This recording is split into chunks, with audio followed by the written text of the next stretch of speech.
David Baca, one of the top producers with SunTrust. And Dave does over $2 million a month. He's been in the business a while, and thought we'd start the interview off. Why don't I ask you about your territory and how you got into the business and when you got started, David? The area that I work in is called Anne Arundel County. It's in Maryland. And it's halfway between Baltimore and Washington. The most popular town around us is Annapolis, home of the Naval Academy. Okay. And I started in mortgage banking in 1984, having spent the 5 years previous to that as a commercial banker with a local bank. When you first started off, did you start off with a small company or large company? I started off with Gold Dome Mortgage. Oh, okay. All right. I interviewed a couple other people, believe it or not, that started with Gold Dome. You said you started off commercially, right, initially? Yeah, I did. So did you take any of the CCIM courses, or? No, I didn't. It was all in-house training up till that point. I see. What about your preparation for the business? Did it help you having some commercial background? It helped. I had a finance background. I had gotten my MBA in finance before I went into mortgage banking, and part of the in-house training with commercial lending was the Xerox sales training courses. Yeah, they're great. So I had a lot of general preparation for selling. Mm-hmm. To this very day, Xerox, I don't know if they still have it. I know one time they did.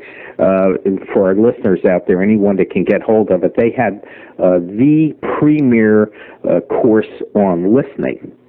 It was a multi-instructional tape and booklet on listening and how you could increase your sales on listening. And if they still have it, I would highly recommend it. But they had a great training program.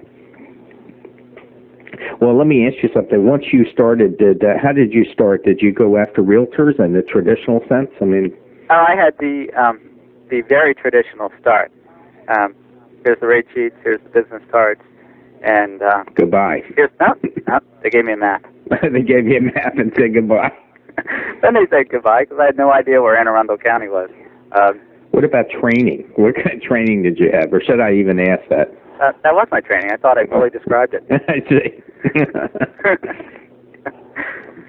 Yeah, it was... really kind of speaks, actually. You know, we're laughing, but it does kind of speak. We get into it sometimes to the sad state of affairs with training in general in the industry. And your story, while we kind of laugh at it, and it kind of happened to me, too, the same way. And I suspect most of our listeners out there had a form of that, maybe not quite as rude, but nonetheless had it. And the training programs that are in place today, a lot of companies really lack. You know, it's the old books in a couple of weeks, and here's a mentor for a couple of weeks, and kind of off you go. Yeah, and at that time, there truly just was not material available that really spoke to what we were doing. And not that the guys that were managing me didn't do a great job, and they were always there when I had a question. But, they had no idea how to put together a training package, and the companies weren't that far advanced at that time either. It has changed a bit, but I'm not convinced that we're anywhere close to where a lot of other industries are. Yeah, you're regional manager. It's extremely rare that I interview more than a couple of people from the same company. In fact, I traditionally try and keep away. Maybe doing more than 4. Your company is a bit unusual because you have so many people that are top producers and fully qualify. But also you have a great regional manager, Pat Casey, who I've interviewed. You have a managerial and loan officer team in place that for the Mid-Atlantic region is really quite awesome. Yeah, I will tell you that I'm here just because of that shared philosophy with Pat Casey. And Crestar, now SunTrust, has done a great job as a big company. It's my life revolves around the flip pack case he puts into his job every day. Yeah, and we don't caution people. We don't want to get anything that's proprietary to your company, and I don't think that is at all. I don't even think it's tangential to it. But I think it does illustrate a point. I'm going to get off the subject and then we'll get back, and that is a lot of direction in companies, especially mid to larger companies. It really does come from the top down. And I think the biggest thing for us, and none of it's proprietary either, is that we both shared the ideas that we got from Todd Duncan through his sales training, and I think we both had the philosophy that said there's X amount of sales training out there. You need to just pick one and go with it, and not that anybody's right or anybody's wrong, but in what we do, you need advice, and you need to pick some philosophies to go after. Yeah, there's kind of a theory in training. I know I ascribe to it, and I think a lot of our listeners do out there, and if they don't, they should. And that is you go out and you listen to the very best people that you can get, whether it's at a local level as a mentor or whether it's Todd Duncan or Zig Ziglar, or, pick the names that you want. And then the key to that is to extract what works for you. Give it a try. If it works, you keep it, and if it doesn't, you discard it and you go on to something else. But above all, you have to stay true to yourself, and then just add these bits and pieces along to take you to that next level. Yeah, for me, it's all about seeing an idea, hearing an idea, and deciding if it's got value for me, and then trying to implement it. And lots of times, it may take me years to get it to a point where it really works. But the fact that it was on the drawing board meant that, and I had determined that it was important and valuable to me, meant that at the time where everything fell into place, and I could make it happen, then it comes together really well. And, there's a project that I've been desirous of achieving over the last 2 to 3 years that finally came together over the last 30 days. Yeah, I find that interesting. You're the first person that has spoken about specific ideas taking years to develop properly. And I wondered if I like that. I wondered if you'd be a little more specific, maybe give us 1 or 2 examples of that.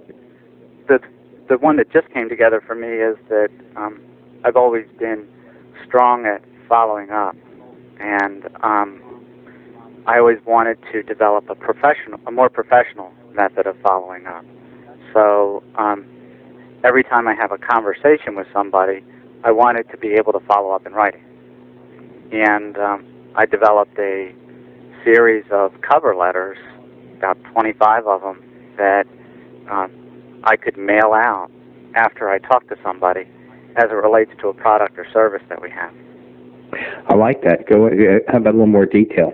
So if I'm talking to you today about lot loans, and I go into all the details over the phone about the lot loan products that we have, I would then, after we hang up, send you a handwritten note that says thanks a lot for calling. Then I'd also send you this form letter that kind of hits the highlights of the lot loan program, and attached in that, or enclosed with that, would be a flyer that we have about our lot loans, and of course my business card. So that's 4 things actually you've talked about. Right, and it's always been this idea of how much impact can I have in the 2 weeks after an initial interaction with somebody. Why do you think that 2 weeks is important? I always thought that 2 weeks was important for no real reason. That it was 2 weeks, but there was a certain period of time where they will remember my conversation, and I need to keep that conversation alive to keep me in the game.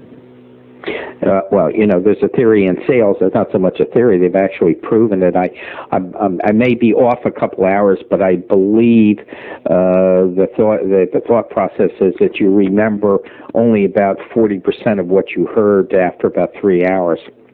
So you can imagine a client out there 2 weeks, 4 weeks, and then he doesn't even know who you are. Yeah, and I'm extremely empathetic to that thought. I put myself in their shoes, and I think about myself when I'm talking to my insurance agent. I have no clue what the guy's talking about. And ultimately it gets down to, me asking them, is this the right thing for me to do? And I signed. I have no idea what I signed for. I really didn't understand what they were talking about, try as I might. And I just think that mortgages are that way for a lot of people. They sure are. And a lot of people these days will shop around, talk to a dozen different lenders, and by the end of it, they'll be extremely confused. And it comes down to the person that can do the best job being in touch with them as a human being, rather than talking about the mortgages they might get. Once again, it's we get back to that idea of relationships and building relationships, and that's what your project does. You said that, but I want to stay focused on this for a while. You said you have 25 letters. How about some examples of not only some things that would be a little more generic, but maybe some obscure type letters that you use? Actually, they all just relate mostly John, to our products for right now. Extended locks. There's one letter that's an introduction to a referral source, and it just mentions the fact that I've been in business for 20 years. Okay. Has 10 top products on it. There's one that we'll send out to people that have their house on the market for sale.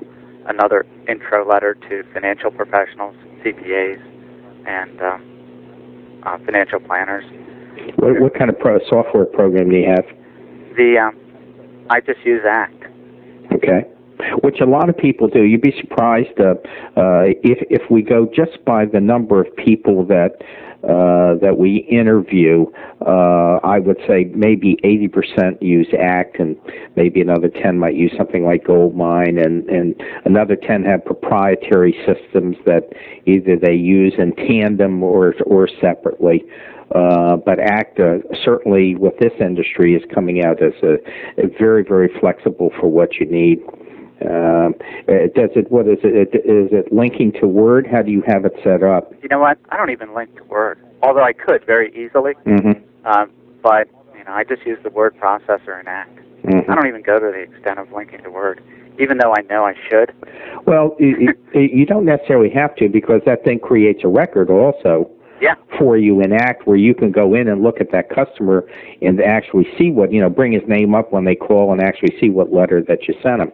Yeah, and that statement that you just made there has always been something that's been very important to me. I can remember back in 1989 sitting there trying to keep notes on index cards about what I said to people.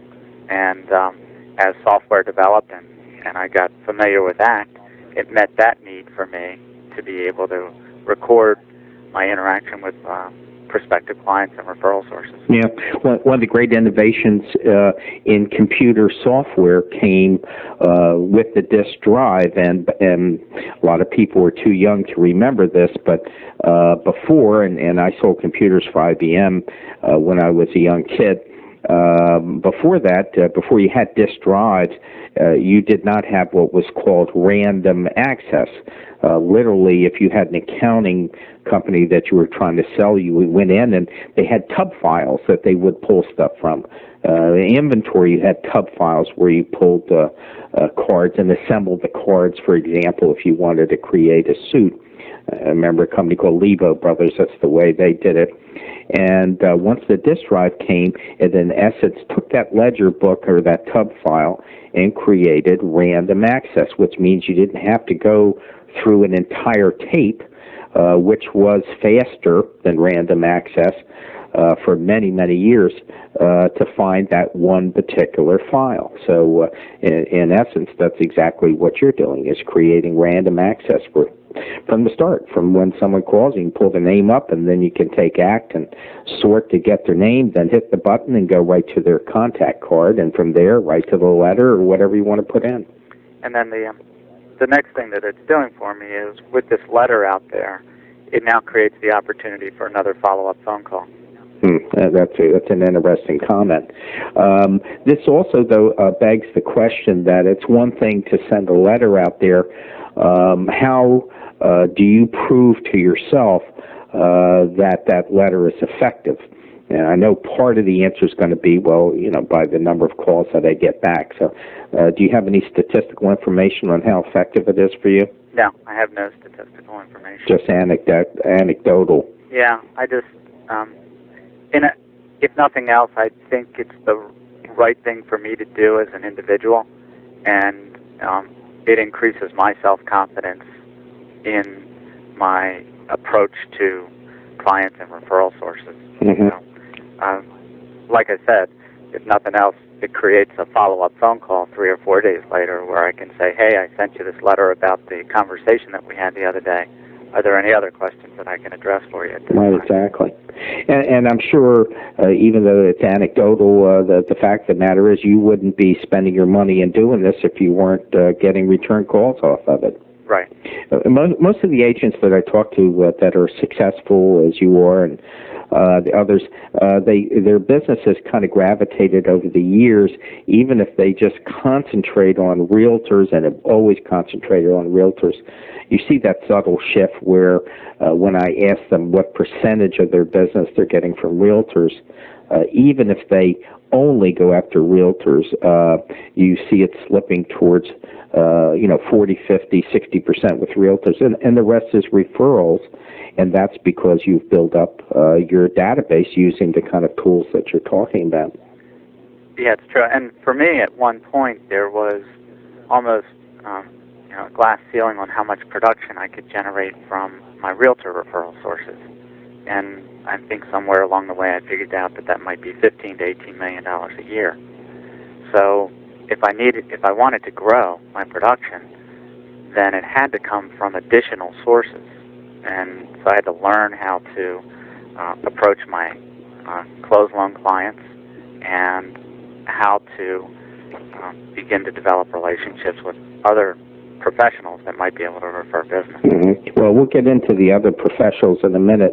I'd still like to stay on this client base for a little bit, but maybe change a little twist in the question and ask you how you start that relationship from the time that person either makes that first phone call or comes into your office. And I wondered if you go over that process and how long it takes and how long you keep in contact with them and how you do it. From the from the call from a realtor refers somebody to you, and for example, do you take your apps in person? Do you take them at the office? How do you do your business? First thing I do is I capture all of the contact information from the client first, and it all goes into computer application software. So you're doing this from the initial calls? Right from the initial call. I gotcha. Mm-hmm. So I won't. The whole conversation is going to be managed around the idea that I don't want to begin to address any questions, and I don't want to provide any information until I have the necessary contact information. So even if someone calls you to interject your comment, sorry, I'm so jumpy, sure. But even if someone's just calling to get a price, you're not going to give them a price from the get-go? No, I'm not going to give them a price until I know how to get back to them.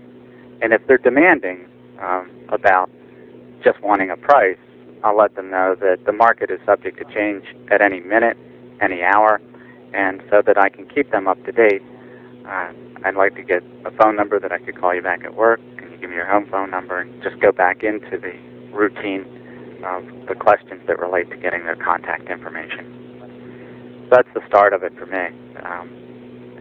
From that point, I'll begin to interject questions that are intended to find out what's important to them about the transaction. So first of all, I'll ask them if they've written a contract on a property, and I'll ask them if they have a closing date set up for a property, so that I can find out just how immediate their needs are and where they might be in the whole process. So if they haven't written a contract and they haven't gone looking for a property, then it doesn't really matter. And they're asking me about rates and points, then that question's just not very important. And I need to move the conversation in a direction of finding out things that are important, like how much cash are they going to put into it, what kind of a payment is important to their budget, even things like how did they hear about me and Crestar, long before I get back to the idea of addressing the question on rates and points. typically, by the time I've gotten through those series of questions, I've also got an application, all the application information taken. And the software itself is conducive to gaining and gathering information. So, just to get the fields filled in, after I've gotten the contact information, I can start to move into the income information, the name of their employer, and then move into the assets. So that I don't necessarily have to meet with people to get their application started. I see. Do you prefer to meet face-to-face or to Mox next to you? Or? What I've determined is that I do prefer to meet face-to-face at a certain point, because in this competitive world, that face-to-face meeting is extremely valuable to holding on to the client. So what I like to meet face-to-face to do is to talk about loan structure, and I like to have the application already done. I like to be in a position where they've already faxed over their pay stubs, W-2s, and bank statements, so that when we meet, they're signing off on forms, and I'm not sitting there filling out the blanks while they're sitting in front of me. Mm-hmm. And the goal of that meeting is to spend more time getting to know who they are, what is important to them, and talking about the structure of the transaction. Not so much the details of the the loan application package. Mm-hmm. Once that's done, and let's say they go into an approval process and come to the settlement, do you attend settlements at all? Yes, I do. And I strive diligently to be at all of my settlements. And why do you do that? I have loads of reasons for doing that. Let me know them all. In no particular order. Number one, it's a great event. It's a happy event. It's a positive event. We need to be involved in as many positive events in a day as we possibly can. Number two, the referral sources are there. I've gotten the loan approved. They like me, and they're happy to see me. Number three, the realtors aren't really doing anything at settlement, so I have a chance to talk to them and interact with them, while the people are signing off on the same old paperwork that they've been signing off on for 20 years. I don't get out to see referral sources at random anymore, not like it used to be. So this is a sales call for me. I might have never gotten a chance to see the listing agent, and this is a chance to get to meet the listing agent. The client appreciates it immensely. It is the beginning of the bonding process for me and the client. Yeah, I like that word, the beginning of the bonding process, and I think our listeners do too. What do you mean by that? This is where the transaction is being completed, but it's the moment where I've achieved everything that I told them I was going to do. Up until this point, they've had to trust me that I would be able to deliver the rates and points and product and timing and answer their questions throughout the process. And it's a culmination of all of my words coming true. So at this point, their belief in me is extremely high. And therefore, I've proved that everything I said I was going to do, I did it. Mm-hmm. And here we are. So going into the future, whenever you have any question about mortgage, or any of your friends have any question about mortgage, you've had a live experience and lived the fact that I can do what I said I can do. Yeah, very, very articulate. I like that. You've put it probably better than anybody that I've talked to. Okay, they've left the table now, and you're a week later. Do you have any particular process in terms of following up to keep in touch with them? Oh yeah, it's extremely evolved. First thing is that I'll call them just to ask them if there were any questions and follow up. Then there's a series of letters that go out. The first series is actually a congratulations card for your new home and a thank you card to the referral sources. a month later, another form letter goes out that thanks them again and reminds them that any referrals that they might have, I would appreciate. Then on a quarterly basis, they get a rate watch report from me that tells them how their mortgage is doing in relation to what the market's doing at the time. Yeah, what kind of software program do you use? Unless it's a proprietary one, in which I'm not interested. But there's obviously you need some sort of a system there to be comparing and doing that stuff. It's Mortgage Coach. Mortgage Coach, okay. So. Yeah, Dave Savage. Yep. Yeah, I understand that that is an excellent program. I'm a huge fan of that product. Mm-hmm. I started out with that product because it did a phenomenal presentation for first and second mortgages, showing the features and the benefits, especially as it compares to a single loan with mortgage insurance. And then it's got 5 modules to it, and then I took the second module, which is this rate watch report, and have this year implemented getting that out to my clients on a quarterly basis. What does it cost for the modules, just in general? It is... I don't mind being a walking advertisement if it's a good program for everybody. It really is. Yeah, and I've heard a lot about it. So yeah, I think it's $6.95 for the first copy, and then the second copy is half that price. For the second module? No, if you buy 2 copies. So if you just went out and bought one, I think it would be $695. Mm-hmm. But if, for example, somebody else in your office buys it, it's I see. you do. So you have an office discount. Yeah. What specifically do you like about it? This is actually something a little bit new. It's a product I've heard about, and I don't mind touting something that other top loan officers use. So could you describe it just a little bit? On the, it's best to describe what I think is the impact of the modules. But on the first and second, it puts down on one piece of paper all of the features and benefits and the reason why a client wants to use this product. A lot of times people will call lenders and a lender will try to explain a first and second mortgage to somebody over the phone, and while we do this every single day and it's a no-brainer to us, it's relatively foreign to somebody else on the other end of the phone. They really don't understand. I've had transactions where a client has called me and said, I've talked to 4 or 5 people, I'm so confused about this first and second mortgage, can you help me understand this? And I can print out their transaction on Mortgage Coach, fax it to them, don't let them hang up, fax it to them, go over the printout with them, and it's crystal clear to them exactly why they want to use this product. And now I've got the transaction because nobody else put it down in writing for them. Right. And nobody else could put it down in writing for them that fast and get it into their hand that fast.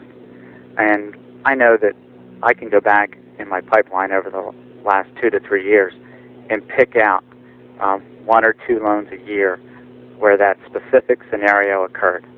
And I'll just never forget those, that people were just so flustered trying to figure out this product. And that's just with that scenario. So yeah. You can imagine you pick up a lot more deals using the product with different scenarios. And for me, it's all a part of the professional written follow-up or written presentation that I want to do that I think will separate me from some of my other competition. Well, that's the bottom line, isn't it? Yeah. To get you up to that next level. So you find this very effective. Do you use this to is this your primary product you use to follow up after deals are complete, or are you using Outlook and a combination? This is my primary follow-up tool. Mm-hmm. I'm not using Outlook. At that point, so you're just using Outlook for your. I didn't mean Outlook. I meant ACT. ACT. Yeah. Well, ACT is the primary database tool. This is a feature tool. Yeah, okay. That's what I wanted to hear. And so I have to have ACT because ACT has to tell me when to send a rate watch to a specific client.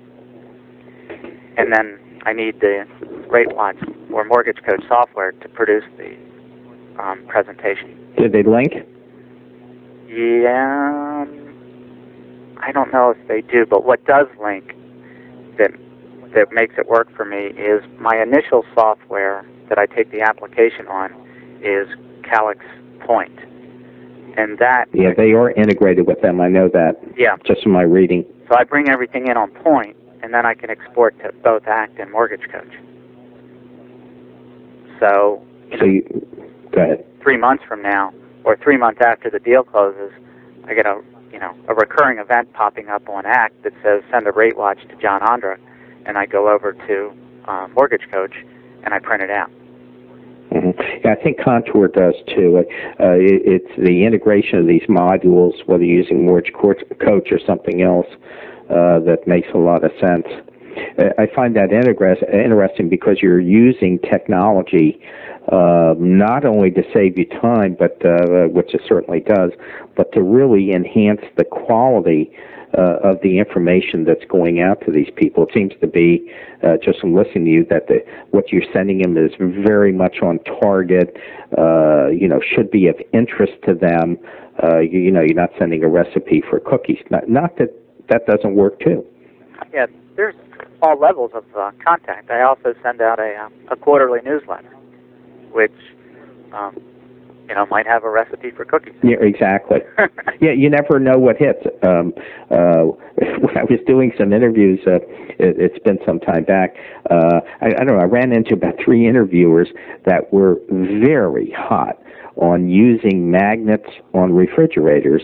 And, when I first kind of heard it, I mean, I never used it myself years ago.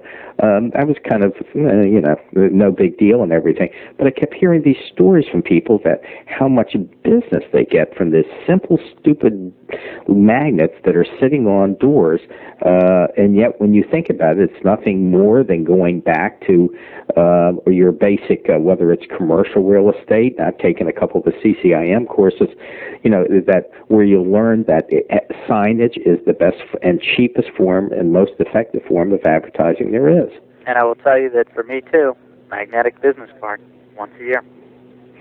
What do you mean by magnet? You mean one that can go on a wherever? It's once a year I send out a magnetic business card to my closed loan clients. Do you really? Okay. And absolutely believe in it. Yeah. What do they cost? 19 cents a piece. 19 cents a piece, huh? Yeah. Do you have a vendor? There's a local vendor here, and every year I shop around and see who's doing what. So everybody gets a 19-cent one. Mm-hmm. Yeah. Have you ever proven that someone called off of it? Yeah, I have, as a matter of fact. Great. Yeah, I've and I've also had people say, I redid my kitchen. Your magnet business card got, moved around, thrown away when we cleared everything out. I need a new one. You know what's interesting about that comment? That's nothing more than a twist on the a complaint theory that for that they have proven statistically, absolutely, that for everybody who calls in a complaint, that there's a certain amount of people in back of them. I don't know what that figure is, but I do know the one that for everyone who writes a letter, for example, in a complaint, I believe there's 26 people in back of them that feel the same way, that would not take the time to write a letter. So they know when they get a letter, and a lot of letters, that they have a very serious problem on hand. But I think it's kind of a version on that. If you get 3 calls a year, there's got to be a lot of people in back of it that are using those magnetic cards. Yeah, I think so. I agree with that theory. Yeah. What about in keeping, just to kind of finish the subject up, what about in terms of keeping in touch with your people on a long-term basis? How long do you keep this program in place, and how do you purge your list? If I get a mailing back and it says they can't deliver, then I take them off. You take it off your list. Mm-hmm. And if I get a mailing back and they've changed their address, if it's a client, if they moved locally, I'll call them and find out why. Oh, good. They didn't use me for their mortgage. And that's gutsy. I like that. Yeah. Yeah, it's kind of the ultimate gutsy to call them up. Yeah, I like that because you get good information. Yeah, and I'm not afraid to say to somebody, obviously you weren't thrilled with what I did and you weren't thrilled with the follow-up. That's kind of a reverse sell. I like that. When you're calling up, you're not jamming them and say, geez, I must have done something wrong. I am so sorry. No, you didn't do anything wrong. Yeah. And then they spill their guts to you. Well, and a lot of times it is, I bought new construction and the builder said I had to use their company to get the money from the builder.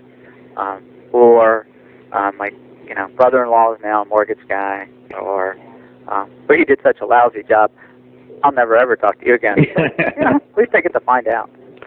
Yeah, at least there's kind of an ultimate resolution.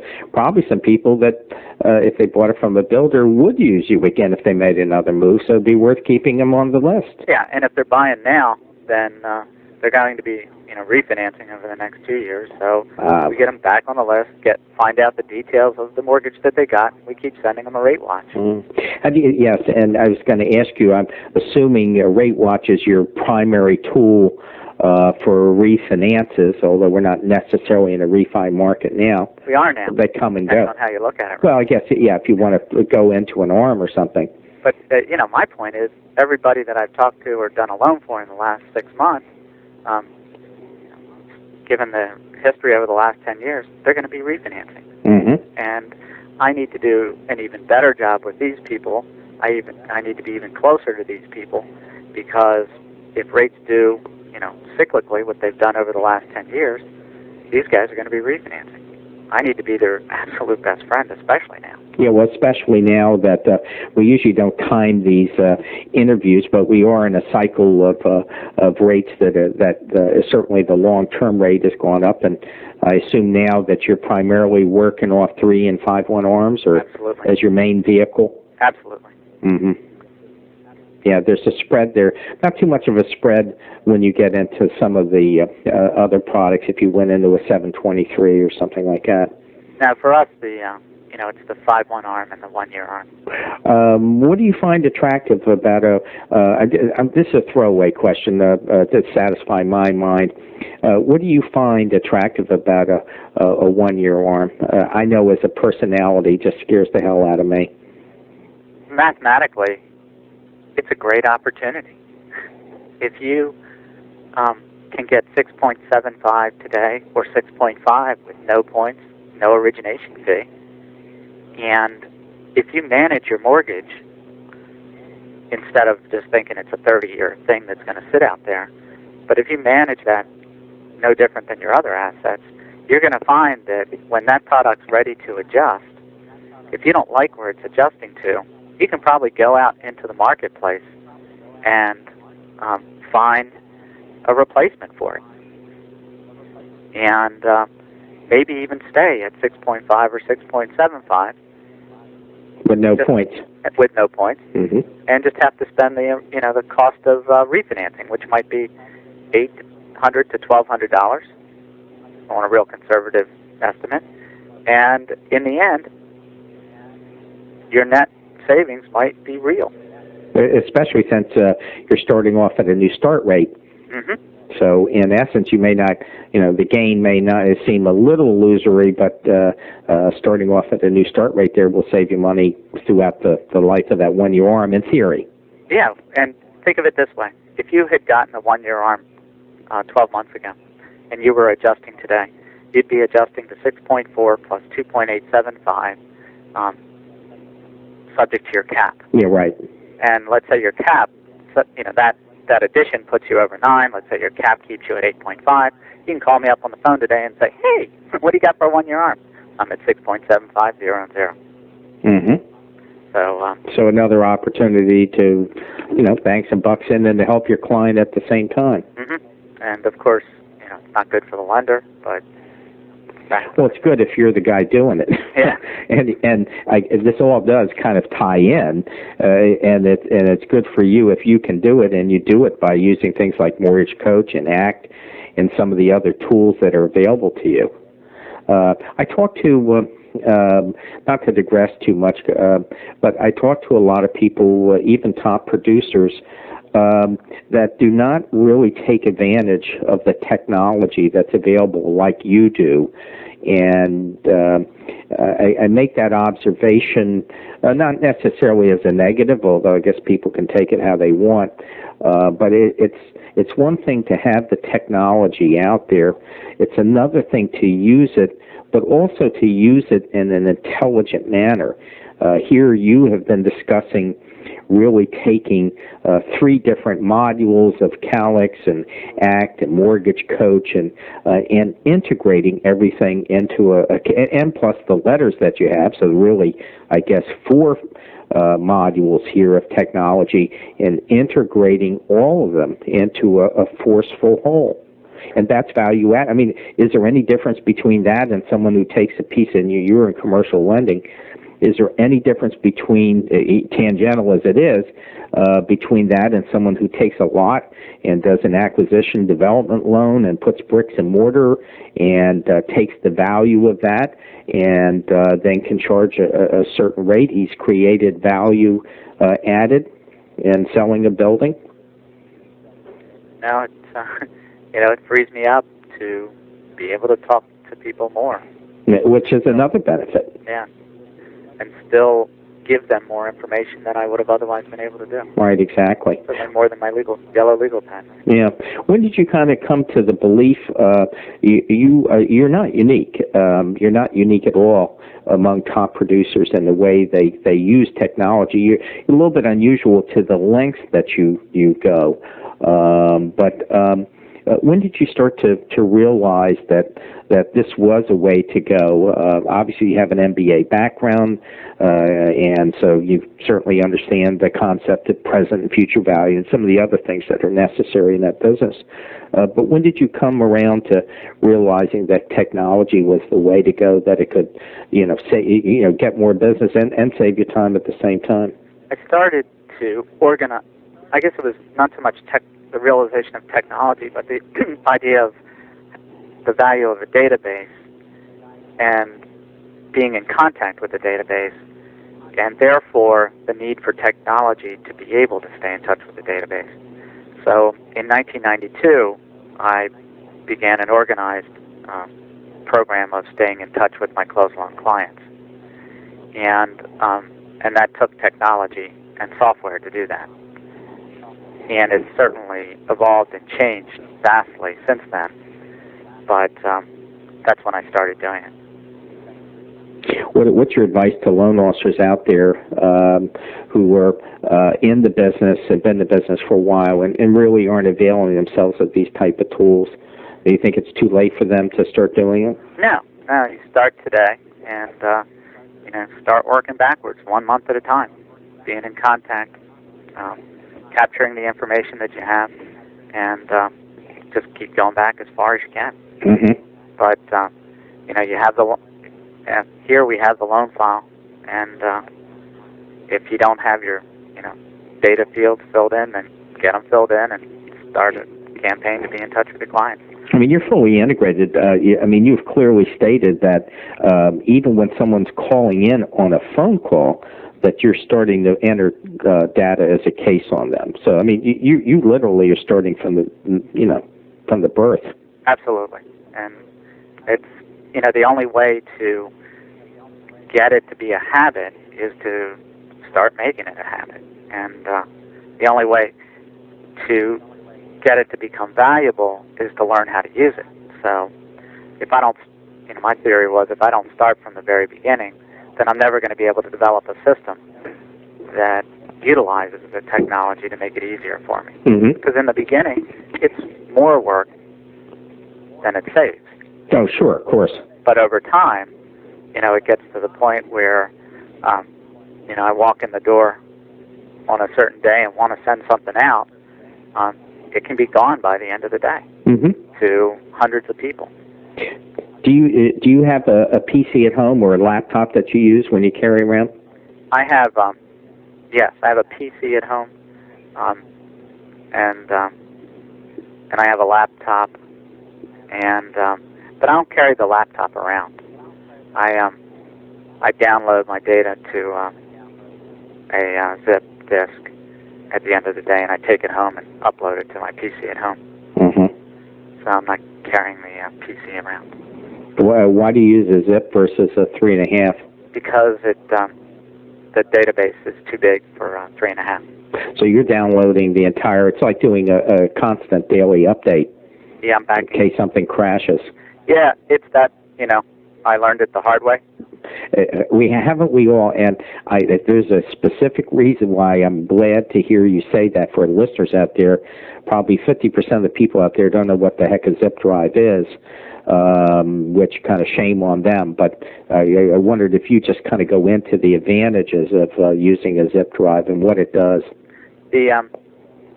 Again, it's no different than backing up to a 3.5. But once your database gets to a certain size, two things are going to happen. One, it's going to take longer to back it up to a 3.5, and two, it may not all fit. And I don't know if it's a function of ACT or a function of me, but if you're backing up to more than one 3.5, it seems to not get all the information. So a zip drive holds 250 times as much stuff as a 3.5, and therefore you can back up the entire database at once. It's also, in my case, it's a separate drive, so it's fast. And so you use them like an E drive or something? Yeah, and I can back up the entire database in using the older model of zip in probably 2 to 3 minutes, and using the newer model, it backs up in about 30 to 45 seconds. Mm-hmm. So what this is doing for me is two things. Number one, I don't have to lug around my laptop, and even though they make them really light these days, if you're carrying it around every day, it's going to get tiring. And so it's easier to just put it onto a disk and take it home and restore it to my other computer. But more importantly, it creates the habit of backing up every single day. Because if you begin to rely on this stuff and you really do put every single thing into it, when you lose it, it's gone. It's like all of us have experienced it, at least I think, in some form or another. And there is nothing worse. I took a lightning strike a couple of years ago and literally fried everything I had. I mean, fried every TV. I had like 6 TVs, just like bam, and it was gone. And if I had not had father and grandfather file, and for those of you that don't know what that means, what Dave is saying is that he's not only taking a file and doing a backup, he is literally taking that file off location to his home, so that if something were to happen at the office or vice versa when he comes back, that's kind of a theory of what's called a grandfather file. There is no way that you're going to have 2 fires in 2 different locations. Yeah, and because the time that I made the big mistake and didn't have it backed up was relatively recent. It was in November of '99. So I was fairly advanced at using this stuff, had a lot of information in it, and it was all gone. So now I'm extremely paranoid. It only takes once. Yeah, and so once a week, I even back up the PC that my assistant uses. Yeah, I actually, for those techies out there, those that are interested in this, and this whole conversation has been directed towards the technology area, which is just fine with me. We don't do enough of them. But I also have a Sony a tape backup on my PC, where literally I back up all my programs too. Yeah. So one of the most important things that needs to be said at this minute, though, is that I'm not a techie. I don't really know. Great point. What to do with this stuff when something goes wrong. The best, analogy is that if every day when I go to work, I go out and I put the key in the ignition of my car, and it starts and I drive to work. If that car doesn't start, I don't know how to fix it. This technology stuff is exactly the same way. Right. I've learned how to make it work and use the features, but if it doesn't start on a given day, I don't know how to fix it. But you know, I think that is the point, that you know, for the listeners out there, that you do not have to know technology. And I think on that point, I'm actually going to end the interview because I think that's a very pertinent point, and I think your whole conversation has been wonderful going towards that technology area. So our time is up, and Dave, I want to thank you very much for taking your time and talking to us today. Thank you for the opportunity. Okay, nice